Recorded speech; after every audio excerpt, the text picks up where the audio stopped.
The common eligibility test, as I mentioned, was a first level test to shortlist the candidates. The scores will be valid for 3 years.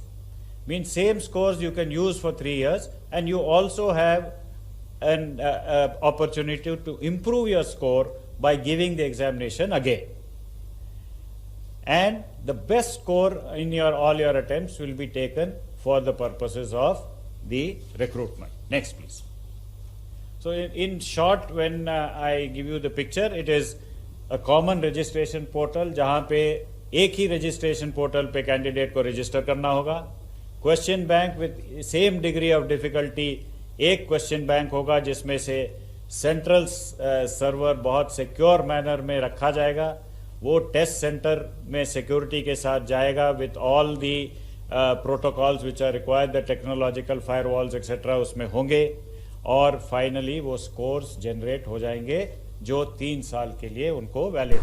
Next. तो अभी अभी ये खबर आई है कि national recruitment agency को cabinet का Nord मिल गया है, जिसके थ्रू वो कॉमन एलिजिबिलिटी टेस्ट जो है वो कंडक्ट करवा सकती है for multiple government jobs and examinations. ठीक है, तो अभी आप लोगों ने न्यूज़ में सुना भी होगा और इवन आप लोगों के पास सोशल मीडिया के थ्रू पता भी चला होगा कि यूनियन मिनिस्टर जितेंद्र सिंह ने इसको बताया है, इसके बारे में सारी डिटेल्स दी है।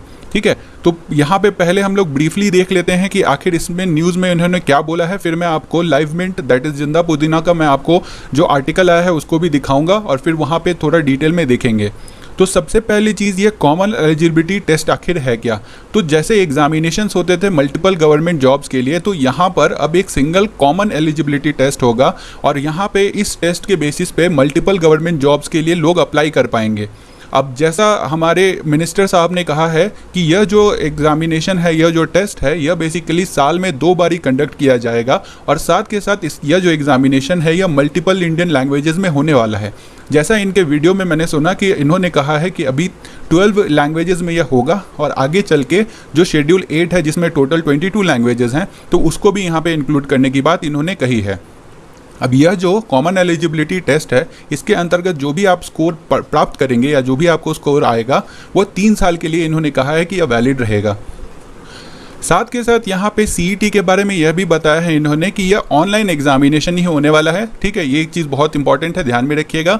और ऐसा यहाँ पे यह कोशिश कर रहे हैं कि इंडिया में जितनी भी डिस्ट्रिक्ट्स है उसमें एटलीस्ट मतलब हर एक डिस्ट्रिक्ट में एटलीस्ट एक एग्जामिनेशन सेंटर हो ही। मतलब स्टार्टिंग के फेज़ में इन्होंने कहा है कि 1000 सेंटर्स जो है वो अभी रहेगा, मतलब 1000 सेंटर्स के साथ सीईटी जो है यह बिगिन होगा और आगे चल के इसको और भी ज़्यादा एक्सपैंड किया जाएगा।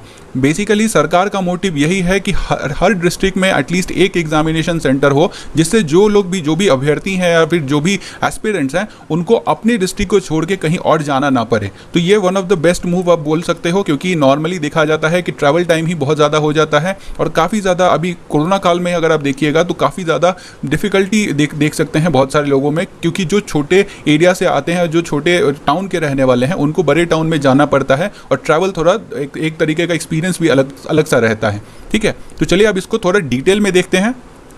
तो सरकार के ट्विटर हैंडल पे ही ये सारी डिटेल्स आई थी। ठीक है, इवन अगर आप देखोगे तो डीडी न्यूज़ का यहाँ पे एक इन्होंने वीडियो भी डाला था, पर वो वीडियो मैं अभी शेयर नहीं कर सकता हूँ क्योंकि फिर कॉपीराइट का इशू आ जाएगा। ठीक है, तो ये जो कॉमन एलिजिबिलिटी टेस्ट है इसमें तीन पॉइंट आप ज़रूर यहाँ पे ध्यान रखिएगा। पहली चीज़, इसको मल्टीपल लैंग्वेज में कंडक्ट कराने जा रहे हैं। जो भी स्कोर होगा वो 3 साल के लिए वैलिड होगा और जो भी एग्जामिनेशन है वो ट्वाइस अ ईयर होने वाला है। ठीक है, और यह जो एग्जामिनेशन है बेसिकली जो आप कॉमन एलिजिबिलिटी टेस्ट देख रहे हो, यह नेशनल रिक्रूटमेंट एजेंसी द्वारा कंडक्ट किया जाएगा और ये डिफरेंट गवर्नमेंटल जॉब्स और पीएसबीज के लिए होगा। ठीक है, अब यहाँ पे थोड़ा और डिटेल्स देख लेते हैं और यहाँ पे आप देख सकते हैं लाइव मिनट में एक आर्टिकल भी आ चुका है। तो इसके अंतर्गत अगर थोड़ा बहुत डिटेल्स ये देखिएगा तो नेशनल रिक्रूटमेंट एजेंसी का जो बात आई थी वो बात कब आई थी, तो यूनियन बजट 2020 में यह बात आई थी और ऐसा इसको देख सकते हैं पहली बारी प्रपोज भी किया गया था गवर्नमेंट के द्वारा।